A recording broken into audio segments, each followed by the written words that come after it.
काफी उठे हैं। हाँ देता माल वो उसको लोग नंबर आए हैं।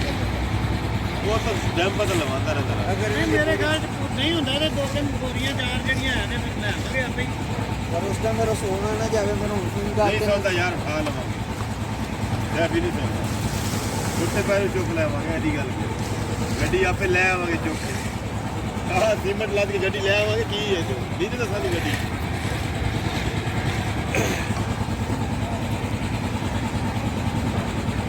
बहुत बहुत है जो उत्ते फटे तो उत्ते